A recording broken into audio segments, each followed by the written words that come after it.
Não desperdice o seu tempo. Ele é o bem mais valioso que nós temos. Mais valioso do que qualquer metal, comida, água. Ele é o bem mais escasso que nós temos. A única certeza é que a cada dia que passa o tempo é menor. Portanto, não desperdice o seu tempo assim como eu desperdicei o meu. Eu vou dar um contexto para vocês. Olá, meu nome é Paul Feb, eu sou um artista de bossa nova, eu faço música original em português, em inglês, já lancei uma em japonês, estou para lançar uma em espanhol e eu recomecei a minha carreira quase 2 anos atrás. Eu trabalhei num estúdio há muitos anos atrás, comecei em 2002, mas eu sempre fui músico desde 15 anos. Só que as circunstâncias da vida, eu vivi numa família de classe média alta, meus pais não queriam que eu seguisse na música e eu acabei fazendo medicina, cursei 3 anos e lá eu sentia que eu estava desperdiçando meu tempo e saí. Mas muito difícil, porque era muita coisa contra, eu não tinha muito conhecimento, o pessoal já estava correndo atrás e tal. Acabou que eu fui trabalhar num estúdio no Rio de Janeiro, que fazia produções para a TV Globo, era de um produtor musical da TV Globo, uma pessoa muito querida que acabou se tornando padrinho do meu filho. E lá eu aprendi muito, muito mesmo, de tudo, de gravação, mixagem, de aquela correria de TV, tem que entregar para o dia seguinte e tudo mais. Mas o mais importante é que eu tive contato com músicos muito bons, músicos incríveis, e eu usei dessa oportunidade para gravar um disco meu. Eu já tinha gravado um dentro do meu home studio, mas a qualidade não foi muito boa, né? É de se esperar, especialmente naquela época. E acabou que eu gravei um disco lá com esses músicos, todos na amizade, aí eu usava o tempo livre, né, do estúdio, de cada um deles, e o disco ficou pronto. As minhas músicas, até eles ficaram até surpresos, né, com as músicas e tal. E esse disco acabou indo parar no Japão. Um selo pequeno lá no Japão gostou, quis vender meu CD, e na época não tinha a internet desenvolvida como é hoje, tinha e-mail e tal, alguns aplicativos de mensagem instantânea e tal, mas não era como é hoje. Então eu tinha que mandar meus CDs do Brasil para o Japão e muitos chegavam quebrados, aí o cara reclamava, eu tive que fazer uma versão japonesa do CD. Mas o fato é que o CD vendeu bem e eu fiquei muito feliz, né? Inesperado, porque eu não sabia, eu achava que o japonês gostava só, eu sabia que eles gostavam de música brasileira, mas do português, né? Da sonoridade do português, e o meu disco era todo em inglês, mesmo assim eles gostaram. E esse selo investiu num segundo disco meu, eu gravei esse disco, e depois a gente rompeu porque ele era muito, assim, antiquado, sabe? Ele não queria nada de stream, o stream estava começando na época, ele não queria saber de botar minha música em Spotify e tal. Eu consegui um segundo selo e fiz o meu terceiro disco, lançado basicamente no Japão. O primeiro tá no Spotify ainda, porque ele é meu, né? O master é meu, mas os outros não. Então, nesse momento, eu achei que eu tinha que desenvolver a minha carreira no Japão. Era a lógica, o disco tá vendendo bem lá, tem na hora de fazer shows, as pessoas têm que me conhecer, construir essa carreira, finalmente, né? Eu tava feliz da vida. E por 2 vezes eu tive o visto negado, porque o visto de artista lá no Japão.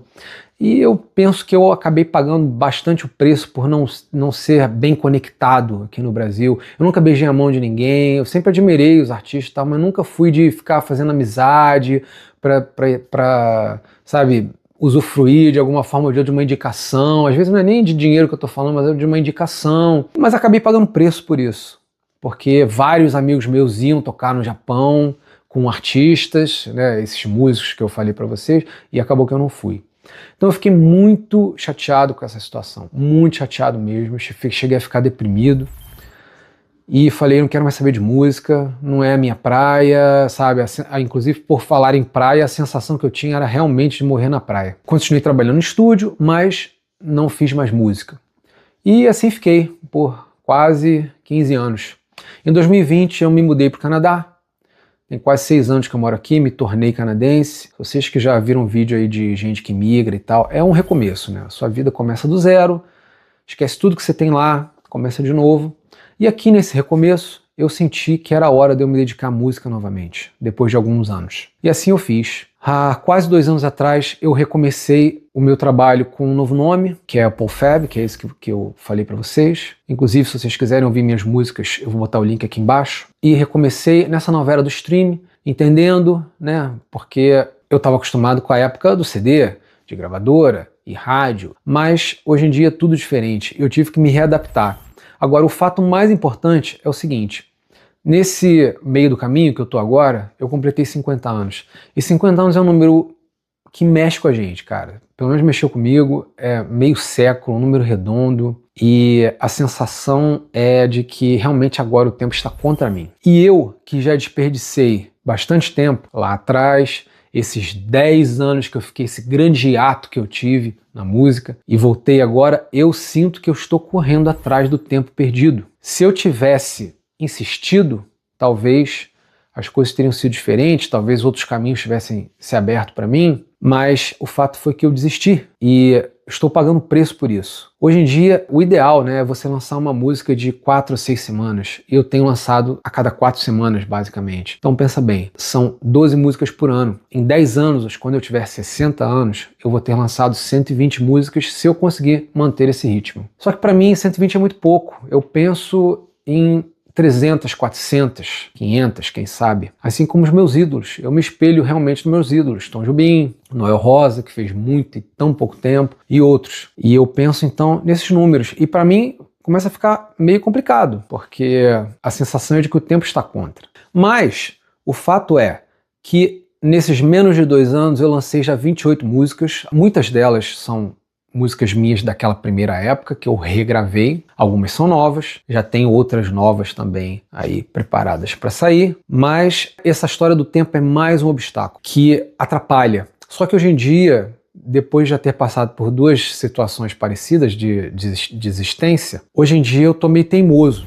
Toda vez que vem um pensamento para te puxar para trás, e eles vêm o tempo inteiro, constante, tudo te puxando para trás. Às vezes até você tá muito velho, tá muito tarde para você começar, olha o fulaninho tem muito mais do que você, aquelas coisas, né, que vem na nossa cabeça. Mas cada um tem uma história e nós temos sim a capacidade de mudar o nosso caminho, o nosso rumo. Isso é muito importante. Em sabendo disso, que os obstáculos vão vir, que as coisas que te atrapalham vão aparecer, você tem que ter isso na cabeça, de persistir. A persistência é muito mais importante do que qualquer outra coisa. Só chega lá quem persiste. Eu talvez tivesse conseguido alguma coisa mais se não tivesse desistido lá atrás. Por isso eu falo para vocês, não desperdicem o tempo de vocês. Pensem a longo prazo. Saibam que os obstáculos vão aparecer, que as dificuldades vão surgir e o normal é você desistir, ou seja, eu fui o normal. Mas só chega lá quem não desiste. Pode pegar a história de qualquer ídolo que vocês tenham, em qualquer área. Aqui eu falo da música, né, da minha história dentro da música, mas em todas as áreas, a pessoa sempre recebe uma porção de nãos na vida dela. E elas só vencem quando elas ultrapassam, vencem, escalam esses nãos e usam esses nãos como suporte para chegar num degrau maior, para chegar num lugar maior, que é o que eu penso hoje, mesmo com essa escassez de tempo, que é algo que está contra mim, mas aquela coisa, se eu não tivesse hoje esse tempo contra mim, entre aspas, se eu fosse um pouco mais novo, talvez eu tivesse mais tranquilo, mas também talvez eu não tivesse essa vontade que eu tenho hoje também. Talvez eu precisasse disso para ter vontade, a gente nunca sabe.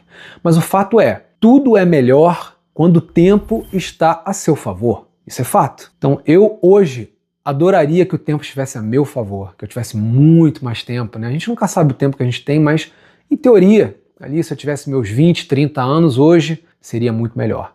Mas não tem. E também não importa. É o que eu tenho hoje, eu vou lidar com o que eu tenho hoje, mas se você não desperdiçar o seu tempo, se você pensar estrategicamente, se você entender que os obstáculos eles vão aparecer ao longo do tempo e que o mais importante é você persistir, você está muito mais próximo de alcançar o que você quer, muito mais próximo de chegar à sua vitória. Portanto, não desperdice o seu tempo, tá bom? Um abraço, até a próxima.